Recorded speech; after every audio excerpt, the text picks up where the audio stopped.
एक ऐसी हैबिट है जिसका आज की डेट में 99% स्टूडेंट इसका शिकार है। द हैबिट ऑफ प्रोक्रास्टिनेशन, टालने की आदत। ये एक ऐसी हैबिट है जिसने ना जाने कितनों की जिंदगी बर्बाद की है, ना जाने कितनों के सपने को मारा है इस एक हैबिट ने। हम बोलते तो हैं कि इस काम को मैं बाद में कर लूंगा, मैं बाद में पढ़ लूंगा, लेकिन हम क्यों बोलते हैं? हम किसी भी काम को कल पर क्यों टालते हैं? इसके पीछे क्या रीज़न है? ध्यान से समझना इस बात को, क्योंकि जो मैं बताने वाला हूँ थोड़ा डीप है, लेकिन अगर समझ गए तो बहुत कुछ अच्छा हो सकता है इस वीडियो को देखने के बाद।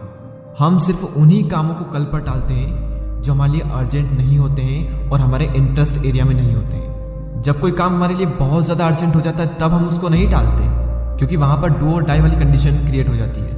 वहाँ पर टालने के लिए कोई ऑप्शन होता ही नहीं है। वहाँ पर किसी भी काम को करना है तो करना ही होगा, कोई अदर ऑप्शन नहीं है। फॉर एग्जाम्पल, साल भर एक स्टूडेंट पढ़ाई को टालता रहता है कि पढ़ लूंगा, लेकिन जब एग्जाम आती है उस टाइम पर वो नहीं टाल सकता, क्योंकि वहाँ पर डू और डाई वाली कंडीशन है। वो चाहे या ना चाहे उसे पढ़ना ही पड़ेगा, क्योंकि टालने के लिए कोई ऑप्शन बचता ही नहीं है उस टाइम पर। तो एक तो ये हो गया कि जब तक कोई काम हमारे लिए अर्जेंट नहीं हो जाता तब तक हम उस काम को नहीं करते।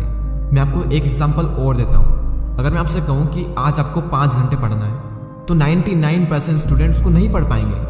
मैं क्या, अगर आप खुद भी अपने आप से कमिटमेंट करो, खुद भी एक गोल बनाओ, तो आधे से ज़्यादा लोग उसको पूरा नहीं कर पाते हैं। और वहीं मैं दूसरी ओर कहूँ कि आपको 5 घंटे पढ़ना है और 5 घंटे पढ़ने के बाद आपको 1 लाख रुपये मिलने वाले हैं, तो 99% स्टूडेंट क्या, 100% स्टूडेंट 5 घंटे नहीं बल्कि 10 घंटे पढ़ने को भी तैयार हो जाएंगे वो, और वो पढ़ भी लेंगे। वही स्टूडेंट है, वही दिमाग है, वही टाइम है, सब कुछ वही है। तो क्या अंतर आया? जो स्टूडेंट 1 घंटा भी नहीं पढ़ पाता था, पढ़ने बैठ भी नहीं पाता था, वो 10 घंटे पढ़ने को तैयार हो सकता है। यानी इतना तो फिक्स है कि कोई भी इंसान 10 घंटे पढ़ सकता है, अगर उसके सामने इतना बड़ा रिवॉर्ड हो तो, इतना बड़ा मोटिवेशन हो तो। लेकिन हम सबको पता है कि 1 लाख रुपए कभी नहीं मिलने वाले हैं, इसलिए यह भी सॉल्यूशन नहीं है। अपने माइंड में एंड गोल रखो कि एंड गोल क्या है, मैं जो कर रहा हूँ ये क्यों कर रहा हूँ, किस लिए कर रहा हूँ, क्या बनने के लिए कर रहा हूँ। सिर्फ एक ही सॉल्यूशन है, एक क्लियर विजन होना। जब विजन क्लियर होता है तो कुछ करना नहीं पड़ता, काम ऑटोमेटिक हो रहा होता है। जबरदस्ती काम नहीं करना पड़ता, एक फ्लो में काम होता रहता है। यानी आप पढ़ रहे हो तो क्यों पढ़ रहे हो, क्या बनना है, क्या करना है, उसकी एग्जैक्ट पिक्चर क्लियर माइंड में रखो, उसको विजुलाइज करो, उसको फील करो और खुद को फील कराओ कि वहाँ जाने के लिए, वो करने के लिए, वो बनने के लिए मुझे पढ़ना तो पड़ेगा। तो जब मुझे पता है कि पढ़ना पड़ेगा तो मैं क्यों नहीं पढ़ रहा हूँ। अपने आप को फील कराओ कि अगर मैं नहीं पढ़ा तो मैं यहीं रह जाऊँगा जहाँ पर मैं हूँ, और अपने गोल्स को अचीव कैसे करूँगा। बड़े बड़े सपने हैं, बड़ी बड़ी ख्वाहिशें, सब कुछ मिलना चाहिए, बस जो करना है उसको करना पड़ेगा।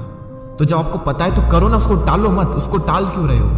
फिक्स कर दिया है 2 घंटे पढ़ना है तो पढ़ना है, तो अपने आप से सवाल करो कि क्या 24 घंटे में से क्या मैं 2 घंटे भी अपने सपनों के लिए नहीं निकाल सकता?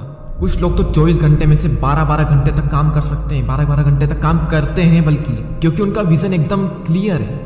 उनको सुबह उठने में आलस नहीं आते, काम करने में आलस नहीं आते, बल्कि अंदर से सेटिस्फेक्शन मिलता है, खुशी मिलती है। वो डेली खुद को ये फील कराते हैं, खुद का किया हुआ प्रॉमिस पूरा करते हैं कि आज भी मैंने जो किया वो मुझे अपने गोल की ओर ले जा रहा है, आज भी मैंने अपने सपनों के लिए काम किया। यही उनके लिए खुशी है, वही उनके लिए मजा है और यही इनके लिए इंटरेस्ट एरिया है। तो आज से टालना नहीं है, किसी भी काम को टालना है, लेकिन टालने की आदत को टालना।